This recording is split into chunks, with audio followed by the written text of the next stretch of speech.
Le chiffre d'affaires tout de suite. Alors attention Emmanuel, attention, vous nous faites une alerte ce matin, alerte gilet jaune sur les prix de l'essence. Ah oui, ça flambe sur les prix de l'essence, plus 20% depuis le début de l'année. Et c'est simple, sur tous les carburants, on est au moins au même niveau que ceux de novembre 2018 qui avaient déclenché le mouvement. Si vous prenez le litre de gazole, il vaut 1,44 €.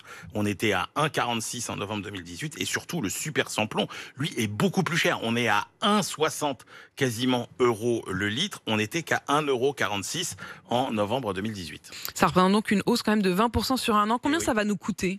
Alors, en moyenne, un Français fait son plein 2 fois par mois. Ça représente environ 1 500 € par an.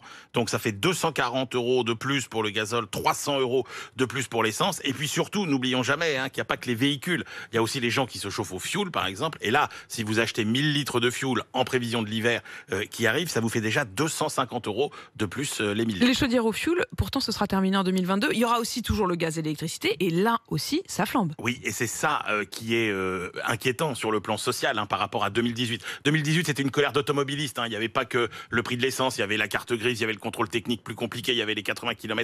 Là, ce qu'on risque, c'est une colère généralisée à cause, finalement, de la flambée de tous les prix de l'énergie. L'électricité 100 balles, c'est déjà 50 à 100 € de plus par an et par ménage sur la facture par rapport à l'année dernière. Les prix du gaz, ils ont fait plus 30% par rapport au creux du printemps 2020. C'est 200 à 300 € sur l'année de plus. Donc, si vous mettez tout bout à bout, il y a des ménages pour qui vous arrivez à une facture énergétique qui va augmenter d'à peu près 1 000 €. C'est quand même assez considérable. 1 000 € de ponction de oui. pouvoir d'achat. Comment on fait pour limiter la facture ? Il y a des trucs ? Alors, il y a ce que peut faire le gouvernement. Il prépare manifestement une augmentation du chèque énergie. Vous avez 150 € par an aujourd'hui pour les familles les plus modestes. Ça risque d'augmenter. Et puis, il y a aussi ce qu'on peut faire soi-même. Et ça, c'est important. Et il faut le redire, sur le gaz et l'électricité notamment. Prenez des contrats aujourd'hui à prix fixe, pas des contrats à prix variable. Comme ça, vous serez à l'abri des hausses à venir.